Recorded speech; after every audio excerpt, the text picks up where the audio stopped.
আসসালামু আলাইকুম, welcome to Joy Joy star YouTube channel. আজকে আমি আপনাদের সামনে আরেকটি গুরুত্বপূর্ণ ভিডিও নিয়ে হাজির হলাম। আজকের ভিডিওটি শুধু আপনাদের জন্য গুরুত্বপূর্ণ না, যারা বিগিনার নেক্সট প্রাইমারি সার্কুলার জন্য অপেক্ষা করতেছে কিংবা চলমান সার্কুলারে যারা কোয়ালিফাই করতে পারেন নাই তিনাদের জন্য।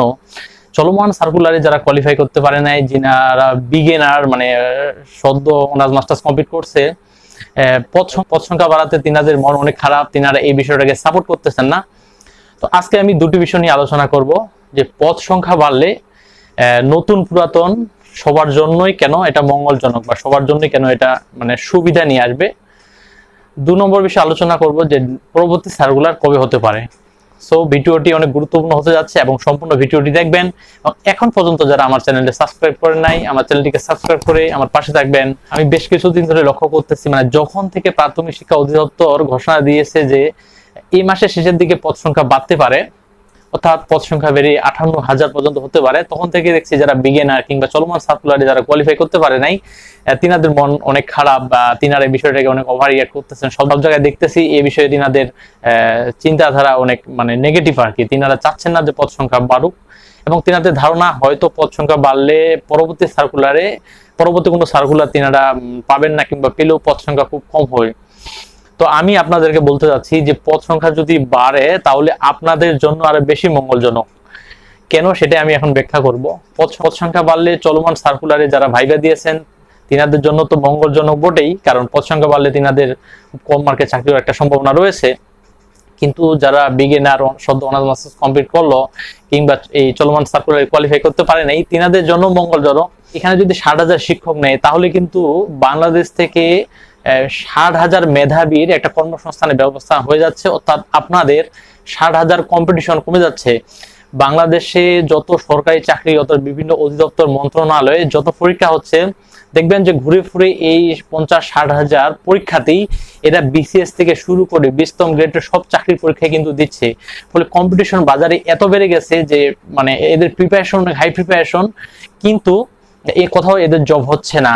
মানে সীমিত কিছু হতো বিসিএস এ, কিছু হতো এসআইএ কিংবা কিছু আপনার অডিটরে জব হচ্ছে বা স্বল্প সংখ্যক কিছু ব্যাংকে হচ্ছে, কিন্তু বিপুল সংখ্যক প্রার্থী কিন্তু এইভাবেই ঘুরে বেড়াচ্ছে। আজকে এই অধিদপ্তরের পরীক্ষা, কালকে ওই অধিদপ্তরের পরীক্ষা, বিভিন্ন ব্যাংকে বিভিন্ন ক্যাটাগরিতে পরীক্ষা দিয়ে, ফলে কম্পিটিশন এত বেশি হাই হয়ে গেছে যে অনেক একটা ভালো মার্ক পাওয়া সত্ত্বেও কিংবা আপনাদের প্রিপারেশন অনেক ভালো থাকা সত্ত্বেও কিন্তু আপনি প্রিলিতে কোয়ালিফাই করতে পারতেছেন না কিংবা রিটেনে টিকতেছেন না। কারণ যদি এই 60,000 শিক্ষক ফাইনালি জব হয়ে যায় তাহলে কিন্তু দেখেন এই 60,000 অর্থাৎ মানে হিউজ পরিমাণ মেধাবী স্টুডেন্ট কিন্তু কমে যাচ্ছে। ফলে পরবর্তীতে দেখবেন যে কম্পিটিশন এত বেশি কমে গেছে, আপনি এখন যে মার্কে প্রিলিমিনারি টিকতে পারতেছেন না, পরবর্তীতে দেখবেন তার চেয়ে 4-5 মার্ক কমে আপনি প্রিলিমিনারিতে কোয়ালিফাই করতে পারতেছেন। এই যে সদ্য অনুষ্ঠিত হওয়া ইউনিয়ন সমাজকর্মীর, এখানে দেখেন যে মানে 60 মার্ক পেয়েও কিন্তু অনিশ্চিত যে আমি কোয়ালিফাই করতে পারবো কিনা। কিন্তু এখানে দেখেন যে 5 থেকে 6,000 হয়তো বা প্রিলিতে কোয়ালিফাই করাবে, এই 5-6 হাজারই কিন্তু প্রাইমারিতে পরীক্ষা দিয়েছে, প্রাইমারিতে কিন্তু ইনারা ভাইভা দিয়েছে।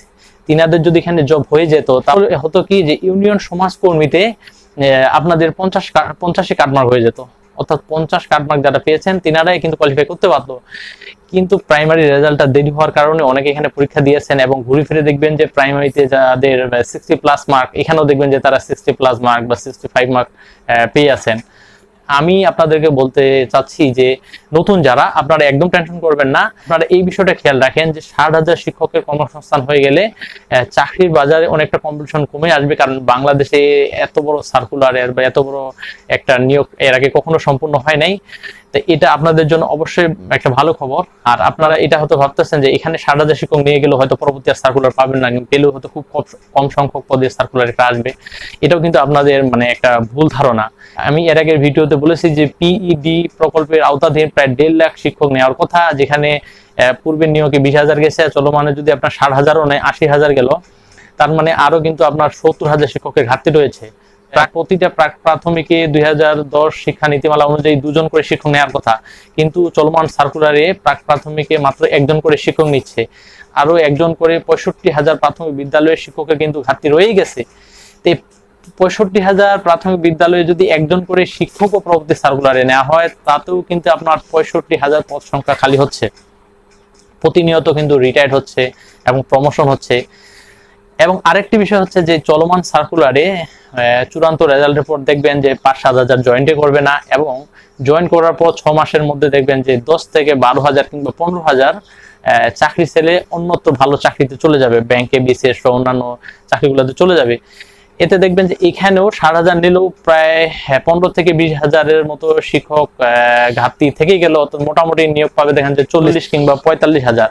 আপনাদের মানে কোনো টেনশনে আমি কারণ দেখি না যে পরবর্তী সার্কুলারে পদ সংখ্যা আপনারা পাবেন কিনা। তো পরবর্তীতে আরো হিউজ পরিমাণ একটা সার্কুলার আসবে, যেহেতু 30,000 সার্কুলারি ঘোষণা দিয়েছে, আপনারা ধরে রাখেন যে সেটা 50,000 কিংবা আবার 55,000 পর্যন্ত গড়াবে। তো এখন আপনাদের প্রশ্ন হতে পারে যে তাহলে নেক্সট সার্কুলার কবে হতে যাচ্ছে। তো দেখেন, নেক্সট সার্কুলার আপনার এই চলমান সার্কুলারের চূড়ান্ত নিয়োগ সম্পূর্ণ হলেই এবং বদলি কার্যক্রম সেটাও আটকে আছে। চূড়ান্ত নিয়োগ কার্যক্রম এবং বদলি কার্যক্রম শেষ হলে তিনারা চিন্তা ভাবনা করবেন যে পরবর্তী সার্কুলার কবে দেওয়া যায়। যেহেতু প্রচুর শিক্ষকের ঘাটতি রয়েছে, তো দ্রুত গতিতে তিনারা চাইবেন যে পরবর্তী একটা সার্কুলার দেওয়ার জন্য। আমার যতটুকু মনে হচ্ছে যে পরবর্তী সার্কুলার আপনারা ইনশাল্লাহ মার্চের দিকেই পেয়ে যাবেন। মার্চ কিংবা এপ্রিল এর মধ্যেই একটা সার্কুলার ঘোষণা আপনারা পাবেন। তবে এটাও আবার বলে রাখি, যদি আপনারা জুন মাসের আগ পর্যন্ত অর্থাৎ মার্চ, এপ্রিল, মে এর মধ্যে যদি কোনো সার্কুলারে ঘোষণা না আসে, তাহলে কিন্তু আর এই বছরের সার্কুলারের সম্ভাবনা খুব কম রয়েছে। কারণ জুনের দিকে কিংবা এর পূর্ব মুহূর্তে কিন্তু একটা রাজনৈতিক সংকট বিরাজমান করতে পারে, কিংবা রাজনৈতিক কিংবা সামাজিক একটা সমস্যা তৈরি হতে পারে। তো সংকটের কারণে তখন সার্কুলার হতে পারে কিনা, আমার যতটুকু সম্ভব যে রাজনৈতিক একটা সংকট দেখা দিলে তখন হয়তো কোনো সার্কুলার সেই মুহূর্তে আসবে না। তবে এর পূর্ববর্তী অর্থাৎ মার্চ, এপ্রিলের দিকে যদি সার্কুলার দিয়ে দেয় এবং সেটা প্রায় 50,000-এর মতো একটা সার্কুলার আসবে, এটা আপনারা নিশ্চিত থাকেন। আর এটার জন্য আপনারা পড়াশোনা করেন। এখানে প্রাইমারিতে যাদের মার্ক কম আছে, আপনারা প্রাইমারি তো দিয়ে দিচ্ছেন, এখন জাস্ট রেজাল্টের অপেক্ষায় থাকেন। আর আপনারা পড়াশোনা চালিয়ে যান, প্রিপারেশন নেন। আর যারা এখানে কোয়ালিফাই করেন নাই কিংবা বিগিনার নতুন অনার্স কমপ্লিট করছেন, আপনারা প্রাইমারির জন্য পড়াশোনা শুরু করে দেন। দেখতে দেখতে সময়গুলো চলে যাচ্ছে, খুব দ্রুত গতিতে দেখবেন যে 3-4 মাস চলে যাবে এবং আপনার সার্কুলার খুব শীঘ্রই পেয়ে যাবেন। সো ভিউয়ার্স, ভিডিওটি কেমন লাগলো? ভালো লাগলে সাবস্ক্রাইব করবেন এবং কমেন্টে জানাবেন আপনার মহামূল্যবান মতামত। ভালো থাকুন, সুস্থ থাকুন, দেখা হবে পরবর্তী ভিডিওতে। আল্লাহ হাফেজ।